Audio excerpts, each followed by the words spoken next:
Hello everyone, welcome to our channel.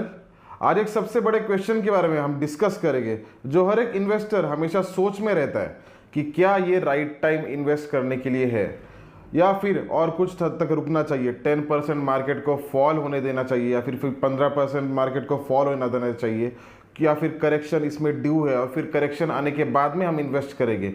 और इसमें हर एक इन्वेस्टर काफ़ी टाइम निकाल देता है और काफ़ी कुछ अपॉर्चुनिटी उसके हाथ में से निकल जाती है और उसके बाद में रियलाइज़ होता है कि यार ये जो टाइम हमने तब डिसाइड किया था शायद वही सही टाइम था और हम उसका फ़ायदा ना ले पाए और वो टाइम अभी निकल चुका है। और इसमें और एक जो सबसे बड़ा कन्फ्यूजन होता है कि काफ़ी कुछ लोग अलग अलग बातें कहते हैं। मतलब कोई कहता है कि हाँ ये राइट टाइम है, कोई कहता है कि नहीं अभी करेक्शन आने वाला है। और इसमें जो नॉर्मल इन्वेस्टर होता है वो काफ़ी कंफ्यूज हो जाता है। आप किसी और का अगर सुनते जाओगे तो फिर आप हमेशा कंफ्यूज ही रहते जाओगे जब तक आपका खुद का कुछ बेस नहीं बनता या फिर खुद के आपके जो नंबर्स है वो आपको नहीं पता होते, आपका खुद का कैलकुलेशन नहीं होता, तब आप ऐसे कंफ्यूजन में ही जीते रहोगे।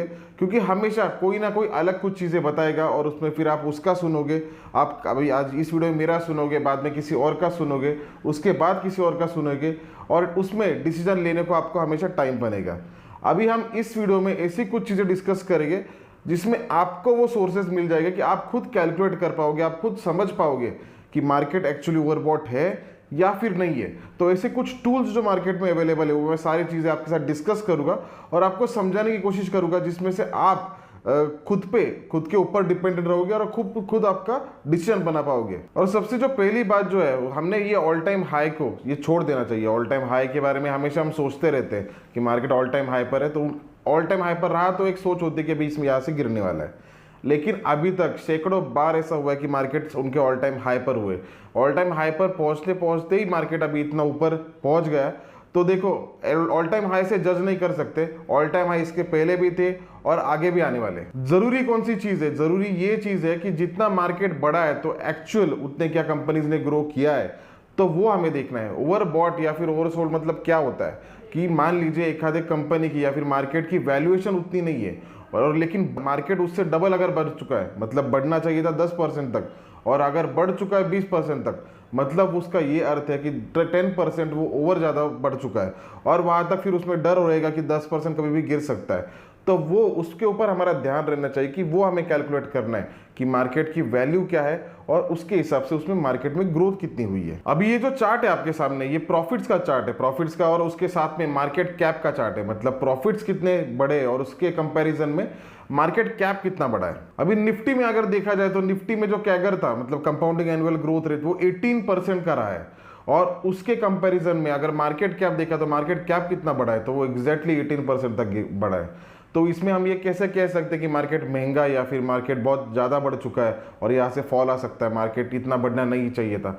अगर देखा जाए तो मार्केट एग्जैक्टली उतना ही बढ़ा है जितना उसने बढ़ना चाहिए था निफ्टी के बेसिस में। और हाँ, अगर ये आप वीडियो आपको यूजफुल लगता है तो डेफिनेटली इस चैनल को सब्सक्राइब कीजिए और अन्य भी अगर कुछ टॉपिक्स रहेंगे जिनके बारे में आपको कन्फ्यूजन रहेगा तो हमें कमेंट बॉक्स में बताइए, हम उसके ऊपर भी वीडियोस बनाएंगे और आपका कन्फ्यूजन दूर करने की कोशिश करेंगे। अभी इस चार्ट में अगर देखा जाए तो 24% जो प्रॉफिट्स ऑटोमोबाइल के बढ़े और उसके कंपैरिजन में मार्केट कैप जो बढ़ा है वो 22% तक बढ़ा है।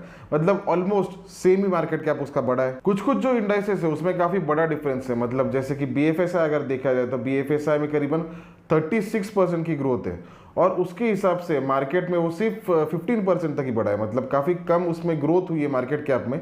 मतलब मार्केट इंडेक्स में वो इतना बड़ा नहीं है लेकिन एज अ परफॉर्मेंस उसमें 36% की ग्रोथ उसमें दिखाई दे रही है। और उसी के साथ में मेटल्स में अगर देखा जाए तो मेटल्स में उल्टा है। मेटल्स में ग्रोथ जितनी हुई है वो सिर्फ 8% तक हुई है। मतलब प्रॉफिट्स उसने कंपनीज ने सिर्फ 8% तक किए, लेकिन जो उनका मार्केट कैप बढ़ा है वो 20% बढ़ा है। सिमिलरली टेक्नोलॉजी में भी अगर देखा जाए तो टेक्नोलॉजी में 7% की ग्रोथ कंपनीज ने दिखाई है, सेक्टर ने दिखाई है और उसके कंपैरिजन में मार्केट कैप 15% बढ़ा है। मतलब ऑलमोस्ट डबल मार्केट कैप में राइज हुई है। और अदर्स में जो अन्य जो सेक्टर्स है जिनको इसमें ट्रैक नहीं किया गया है तो उनको भी अगर देखा जाए तो 36% इसमें ग्रोथ की, उन्होंने प्रॉफिट्स में ग्रोथ की है, लेकिन उसके कंपैरिजन में 84% उन्होंने मार्केट कैप में ग्रोथ की है। अब इस चार्ट में अगर देखा जाए तो कुछ सेक्टर्स में ऐसा हुआ है कि मार्केट कैप मतलब कंपनीज ने अच्छा परफॉर्म किया है, प्रॉफिट हुए, लेकिन उसके हिसाब से में प्राइस उसकी या फिर मार्केट कैप नहीं बढ़ा है, मतलब प्राइजेस उतनी बड़े नहीं है।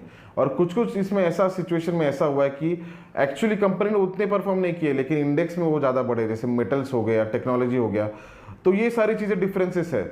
लेकिन फिर भी अगर देखा जाए ओवरऑल, अगर निफ्टी को देखा जाए तो निफ्टी ने 18% की ग्रोथ दिखाई दी है प्रॉफिट्स में, और उसके कंपैरिजन मार्केट कितना बढ़ा है तो निफ्टी 18% ही बढ़ा है।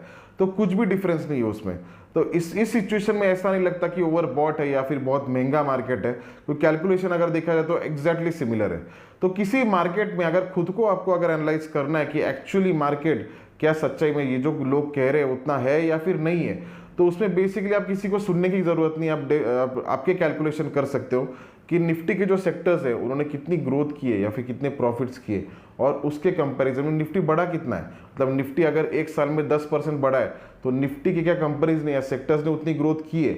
अगर की है तो कोई दिक्कत नहीं है, अगर नहीं की है तो फिर उसमें प्रॉब्लम है। तो उसमें बोल सकते हैं कि अगर निफ्टी में 3% या 4% प्रॉफिट्स किए होते उनके सेक्टर्स ने, और मार्केट कैप या और निफ्टी की प्राइस जो है वो अगर 10% तक बढ़ी होती या फिर 20% बढ़ी होती, तब फिर हम कहते थे कि यार इसमें करेक्शन आने वाला है, क्योंकि निफ्टी बहुत ज़्यादा बढ़ चुका है और इतना उसमें पोटेंशियल नहीं है या फिर इतनी उसकी वैल्यू नहीं है।